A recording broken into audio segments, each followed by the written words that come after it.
नमस्कार, एमएचवन न्यूज में आपका स्वागत है। मैं हूं विकी जैन। हमारे इस खास कार्यक्रम, खास मुलाकात में आज हमारे साथ मौजूद हैं हरियाणा की राजनीति से जुड़े दिग्गज नेता और बीजेपी के राष्ट्रीय प्रवक्ता कैप्टन अभिमन्यु जी। कैप्टन साहब, आपका बहुत बहुत स्वागत है। कैप्टन साहब, मैं बीजेपी की बात कर रहा था, वहीं से शुरुआत करूं। एक बदलाव देखने को मिला है मुझे। पहले ऐसा नहीं होता था, जिस तरह से क्लियर मैंडेट मिला है। मुझे लगता है 30 साल बाद इस तरह का मैंडेट अगर बीजेपी को मिल रहा है, और बीजेपी पहली ऐसी पार्टी है जिसे क्लियर मैंडेट मिला। उससे पहले सिर्फ कांग्रेस को मिलता है, जवाहरलाल नेहरू जी हैं, उसमें इंदिरा गांधी हैं, राजीव गांधी है। पहली बार बीजेपी को मैंडेट मिला है। उम्मीदें बहुत ज्यादा हैं। जनता ने जो वोट दिया है वो तो दे दिया, आपको क्लियर मैंडेट भी दे दिया, लेकिन उनकी उम्मीदें इतनी ज्यादा, तो आपको नहीं लगता कि परेशानियां भी उतनी ही बीजेपी सरकार के लिए बड़ी हो रही हैं?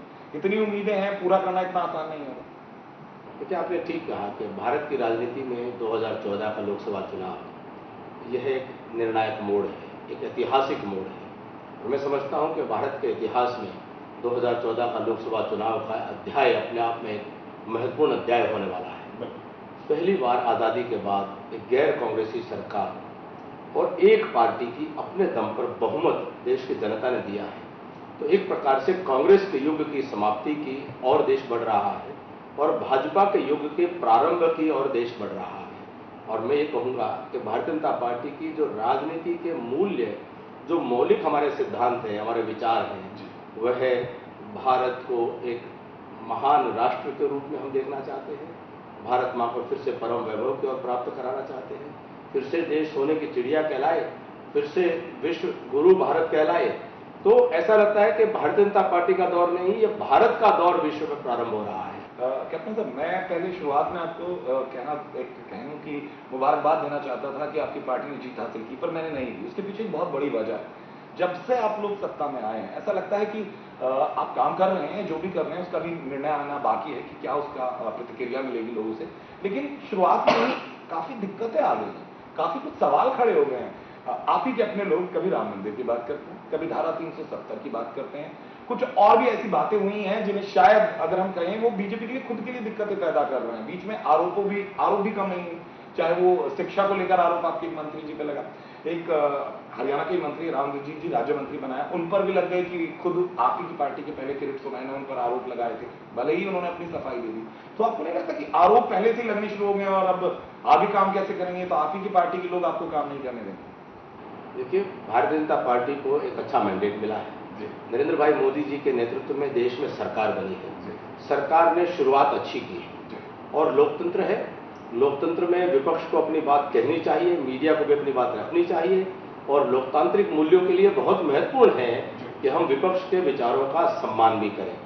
जहां तक ये आपने कहा राम मंदिर या समान नागरिक आचार संहिता, ये विवाद कहाँ है?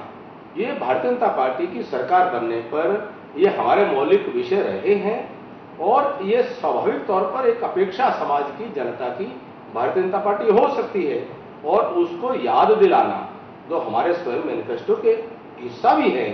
तो इसमें न कोई विवाद का कोई विषय है ही नहीं। लेकिन बार बार ये कहा जाता रहा कि जब मोदी सरकार आएगी तो सबको समान अधिकार मिलेगा, किसी के साथ कोई अन्याय नहीं किया जाएगा। राम मंदिर एक ऐसा मुद्दा रहा है जिस पर हमेशा से विवाद रहा है। मैं इस बात से आप भी सहमत होंगे कि कुछ ना कुछ विवाद उसके साथ जुड़े हैं। कोर्ट का मामला है, कोर्ट ने बहुत सारे उस पर फैसले दिए, और बहुत सारी चीजें अभी भी उसके साथ उलझी नजर आ रही हैं। तो अगर एक बार फिर से उस मुद्दे को उठाया जाए, आपको नहीं लगता कि 80% लोग तो खुश होंगे, लेकिन 20% लोग खुश नहीं होंगे? ऐसा नहीं है। देखिए, भारत के 100% लोग, 125 करोड़ लोग, यह एक ही हमारे पूर्वज एक रहे हैं, एक ही संस्कृति के हम हिस्सा हैं, और भगवान राम, मर्यादा पुरुषोत्तम रामचंद्र जी महाराज हमारे सबके साझे पूर्वज हैं, साझी संस्कृति है। और राम केवल कोई एक मत, पंथ और पूजा विधि से जुड़ा हुआ विषय नहीं है। ये भारत की संस्कृति का एक महत्वपूर्ण पक्ष है, और विषय जो भी निर्णय होता है, निर्णय होगा। हम एक आज़ाद देश हैं, हमारे देश में संविधान है, कानून है। तो संविधान और कानून की परिधि में भारत के करोड़ों लोगों की भावना के अनुरूप जो भी निर्णय निकल करके आए, इसका प्रयास हम सब करें। और संविधान और कानून के दायरे में अभी तक के निर्णय से स्पष्ट है कि अयोध्या में राम जन्मभूमि मंदिर था, और उसको अधिकार दिए गए हैं। तो इसमें कोई विवाद नहीं है। विवाद तो कोई बनाना चाहे किसी भी चीज में बना सकता है। इसलिए मैंने कहा, लोकतंत्र में विपक्ष और पक्ष सबकी बातें चलती रहें, संविधान और कानून के दायरे में तमाम विषयों का निपटारा किया जा सकता है, जिसको करने का प्रयास होना चाहिए। मुझे वैसे अशोक सिंघल जी की एक बात याद आती है, तो वो ये बात और मुझे लगता है कि हम एक ही मुद्दे पर रह जाएंगे, इसलिए मैं उस बात को छोड़ते हुए आगे चलता हूँ। यहाँ अगर हम बात करें शिक्षा को लेकर, आपकी एक मंत्री पर सवाल उठे, आपको लगता है, मैं किसी तरह का उस पर विवाद नहीं चाहता, सिर्फ इतना चाहता हूँ, आपके हिसाब से एक राजनेता के लिए शिक्षा या फिर डिग्री जरूरी है? देखिए, केवल राजनेता की नहीं, समाज में किसी भी स्तर पर काम करने वाला, कोई समाज की जिम्मेदारी लेने वाला, उत्तरदायित्व तो जिसके पास हो, तो उनको उसके आवश्यक योग्यताएं उनमें होंगी, वो लेंगे तो समाज को अच्छा लगे। जितने भी विषय आए हैं, ये कितनी जल्दबाजी में विपक्ष ने अपने अंदर ना झांकते हुए, कि जिनको उन्होंने नेशनल एडवाइजरी काउंसिल का 10 साल तक पूरे देश की किस्मत लिखने का, भाग्य लिखने का जिम्मेदारी दे रखी थी स्वयं सोनिया गांधी जी को, उनकी डिग्री पर उन्होंने कभी प्रश्न उठाने की जहमत नहीं उठाई। उनके राष्ट्रीय उपाध्यक्ष जिनको वो प्रधानमंत्री बनाना चाहते थे, उनकी डिग्रियां तो एक बार देख लेते। देश के कितने अनेक नेता हुए जिन्होंने भारत की शिक्षा नीति के निर्माण में, मौलाना अब्दुल आजाद साहब, मौलाना आजाद साहब, उनकी अपनी डिग्री, लेकिन डिग्री के मोहताज नहीं होती, विद्या और शिक्षा डिग्री का मोहताज नहीं होती। तो आज स्मृति ईरानी जी हमारी HRD मिनिस्टर हैं, उनकी योग्यता पूरा देश जानता है। तो मोदी जी ने एक युवा नेत्री को यह अवसर दिया है, तो हमें पूरा विश्वास है वो अच्छा काम करेंगे, उनको काम करने दिया जाए। अभी से क्यों विवादों में घसीट रहे हैं? अगर हम बात करें पिछले कुछ दिनों से, 3-4 दिनों से आप देख रहे होंगे देश भर में बलात्कार की घटनाओं को लेकर बहुत चर्चाएं हो रही हैं, खासतौर से यूपी में। मैं यूपी की बात इसलिए करना चाहता हूँ, सह प्रभारी थे चुनाव के दौरान, अमित शाह जी के दौरान, अपने वहां बारीकी से देखा है वहां की स्थिति को, और तभी शायद इतनी बड़ी जीत भी मिली है, पहले तो मैं ये कहूंगा।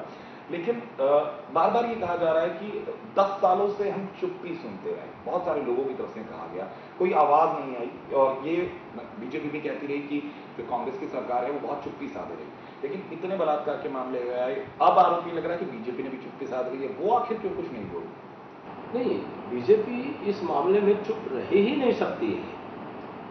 ये मामला भारत के समाज के ऊपर प्रश्न चिन्ह है, उत्तर प्रदेश की सरकार के ऊपर प्रश्न चिन्ह है, या कोई भी कहीं पर भी ऐसी दुर्घटना। मैं एक चीज और जोड़ना चाहूंगा कैप्टन साहब, केवल उत्तर प्रदेश न करें, हरियाणा की राजनीति से जुड़े, हरियाणा में रेप के मामले उत्तर प्रदेश से कम नहीं, इसलिए मैंने कहा समाज, और जो जहां पर भी कोई ऐसी दुर्घटना होती है, सरकारें, उनको जिम्मेदारी लेनी पड़ेगी, आगे आना पड़ेगा।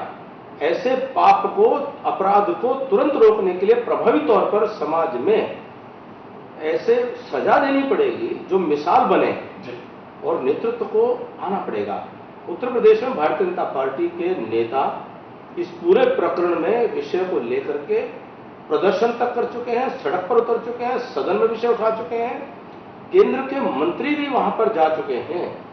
तो इस विषय को नजरअंदाज करना तो सवाल ही पैदा नहीं होता, परंतु देश भी जगे, समाज भी जगे, सरकारें भी जगे कि महिलाओं के साथ में, बच्चियों के साथ में, बेटियों के साथ में उनका सम्मान सुरक्षित रखना, यह समाज की और सरकारों की जिम्मेदारी है।